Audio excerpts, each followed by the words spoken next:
ادارہ EOBI کا ہو یا ادارہ CC کا ہو، ایک ظلم یہ ہے کہ وہاں پر جو افسران بیٹھے ہوئے ہیں وہ اپنے آپ کو نائب خدا سمجھتے تو چلو پھر بات سمجھ میں آتی، خدا نخواستہ وہ اپنے آپ کو ناخدا سمجھتے ہیں، بلکہ ناخدا سے بھی اوپر اگر کوئی چیز ہو تو وہ سمجھتے ہیں۔ میں کہنا نہیں چاہتا، وہ جو آپ سمجھ رہے ہیں میں وہی کہنا چاہتا ہوں۔ اور جناب انہوں نے وہ EOBI کی تباہی پھیری ہے، وہ تباہی پھیری ہے، آپ یقین کریں، آپ سوچ ہی نہیں سکتے کہ انہوں نے EOBI کی کیا تباہی پھیری ہے۔ اور یہ جناب تباہی کا شاخسانہ ایک کیس میں آپ کی خدمت میں پیش کر رہا ہوں۔ یہ ہائی کورٹ نے ان کو تازہ ترین کیا احکامات جاری کیے ہیں اور کیا کہا ہے، یہ آپ آج کی اس ویڈیو میں، مختصر سی ویڈیو ہے، کوئی زیادہ بڑی ویڈیو نہیں ہے، ٹائم ضائع کیے بغیر آگے بڑھتے ہیں۔ یہ سندھ ہائی کورٹ نے CP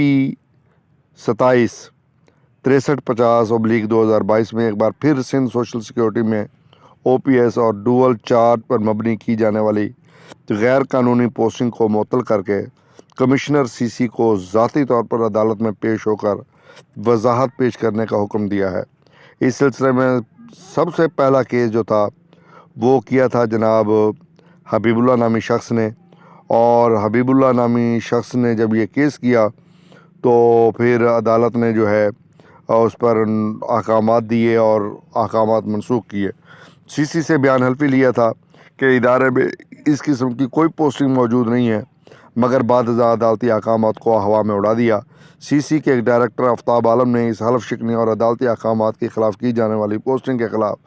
CP 2012/2021 دائر کی، جس پر پھر عدالت نے ان غیر قانونی پوسٹنگ کو منسوخ قرار دیا، مگر ادارے کے سیاہ و سفید کے مالکان جو ادارے کو قانون کے مطابق نہیں بلکہ اپنی پسند کے مطابق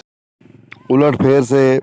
عدالتی احکامات کی توہین کی اور یہ پوسٹنگ دوبارہ کر دی۔ اس پر آفتاب عالم نے معزز عدالت میں توہین عدالت کی درخواست لگائی۔ CC کے کرتا دھرتاؤں نے عدالت میں موقف اپنایا، کیونکہ کئی افسران جن کو نوکری سے نکال دیا گیا ہے اور وہ عدالت سے اسٹے پر ہیں، اس لیے یہ پوسٹنگ ادارے کی مجبوری ہے۔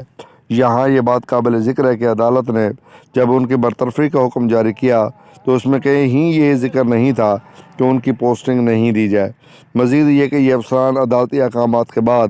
مہینوں اپنی پوسٹنگ پر اطمینان بخش کام کرتے رہے اور ان پر کوئی الزام بھی نہیں تھا، مگر پھر بھی ان سب کو ہیڈ آفس کی لائبریری میں پوسٹ کر دیا گیا۔ وجہ یہ تحریر کی گئی کیونکہ آپ کی وجہ سے ادارے کو مالی نقصان پہنچ سکتا ہے، لہٰذا یہ فیصلہ کیا گیا ہے، جبکہ اس وقت بھی اور آج بھی CC کو مستند مالی نقصان پہنچانے والے افسران CC کی اہم پوسٹوں پر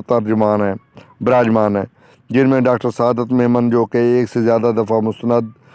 طور پر ادارے کو نقصان پہنچا چکے ہیں، اس طرح نقصان کے سہولت کار رہے ہیں، عدالت کے فیصلہ آنے تک ڈائریکٹر پروکیورمنٹ کے اہم عہدے پر فائز رہے ہیں۔ یہی وہ صاحب ہیں جو تحریری طور پر اعتراف کر چکے ہیں، جو اگر ان کی پرسنل فائل کی طرح غائب نہ کر دیا گیا ہو تو ریکارڈ پر موجود بھی ہوگا کہ یہ ڈاکٹر صاحب جب ولیکا ہسپتال میں بطور میڈیکل سپرنٹینڈنٹ موجود تھے تو خالی چیکس پر دستخط کر دیا کرتے تھے، جن کے نتیجے میں ولیکا ہسپتال میں 85 لاکھ کا غبن ہوا۔ یہی وہ صاحب ہیں جنہوں نے لانڈھی ہسپتال میں مبینہ 7 کروڑ سے زائد کی دوائیوں کی فیک کنزمپشن تیار کی اور آج تک لاسز اور اوور پیمنٹ سسپینشن اکاؤنٹ میں بک ہے، مگر ڈائریکٹر اکاؤنٹ کی غیر ضروری قانونی مشگافیوں، اصل مقصد سے دانستہ انحراف کی وجہ سے آج تک اپنے حتمی انجام کو نہیں پہنچ سکی ہے۔ پھر یہ بھی وہ صاحب ہیں جو نیب کے ریفرنس میں ملزم بھی قرار پائے اور ضمانت پر ہیں، مگر ادارے کے اربوں روپے کی خریداری ان کی مرضی اور دخشت سے ہی ہوتی ہے۔ اس میں کورونا کے نام پر صرف 10 مریضوں کے نام پر ہونے والی تقریباً 1 کروڑ روپے کی خریداری بھی شامل ہے، جبکہ ان کی برتھی ادارے میں میڈیکل سپرنٹینڈنٹ کے طور پر خود انتہائی مشکوک حالات میں ہوئی تھی اور عدالت میں چیلنج ہے۔ اس وقت کے director admin medical Ghulam Mustafa Abro کسی طرح خود کو سلطانی گواہ بنا کر اپنے آپ کو نیب ریفرنس میں ملزمان کی فہرست سے نکالنے میں کامیاب رہے، مگر اس میں بھی CC کا ان کا بھرپور تعاون حاصل رہا۔ جبکہ ہونا یہ تھا کہ سی سی خود ان کے وہ ثبوت احتساب عدالت میں پیش کرتی کہ جب سے یہ ملزمان کی فہرست سے نہیں نکل سکتے، جس میں یہ ولیکا میں میڈیکل سپرنٹینڈنٹ تھے، تو 2 کروڑ سے زائد کی losses and over payment, suspension account کی بکنگ، کانٹینجنٹ ورکرز کی بھرتی کے لیے جاری کی گئی۔ غیر قانونی اتھارٹیز بھی شامل ہیں۔ سی سی کو احتساب عدالت کو یا نیب کو بتانا تھا کہ اگر کوئی شخص ان سے زبردستی غلط کام کرا رہا تھا تو انہوں نے مجاز اتھارٹی یا کسی ادارے کو تحریری طور پر کیوں مطلع نہیں کیا۔ سی سی میں ہی ایک مثال موجود ہے کہ جس اکاؤنٹس اسسٹنٹ سے ڈر کر ڈاکٹر غلام مصطفیٰ کرپشن کرتے رہے، اسی اکاؤنٹس اسسٹنٹ نے جب ایک اکاؤنٹ افسر سے زبردستی چیک پر دستخط کرائے تو انہوں نے فوری طور پر ادارے کو تحریری طور پر مطلع کیا، اس لیے کہ وہ خود اس کرپشن میں ملوث نہیں تھے۔ مزید یہ کہ ایک ایسا شخص جو گریڈ 11 کے اسسٹنٹ سے ڈر کر غلط کام کرتا رہا، اس کو ایک ہی وقت میں ڈائریکٹر ایڈمن میڈیکل اور میڈیکل سپرنٹینڈنٹ بنا دیا گیا۔ اب یہی ڈاکٹر کس کس سے ڈر کر کیا کیا نہیں کر رہے ہوں گے، یہ تو وقت ثابت کرے گا، مگر تمام اعمال کے باوجود نہ صرف پوسٹنگ بلکہ 2 اہم پوسٹنگ پر موجود ہیں۔ اسی طرح ڈائریکٹر آڈٹ کی سیٹ پر براجمان ڈپٹی ڈائریکٹر یوسف جمانی بھی نیب ریفرنس میں ملزمان کی فہرست میں ہیں اور ضمانت پر رہا ہیں۔ یہ روزانہ کی بنیاد پر کروڑوں کے بل پاس کر رہے ہیں۔ ڈائریکٹر فائنانس کی سیٹ پر موجود محمد طاہر کی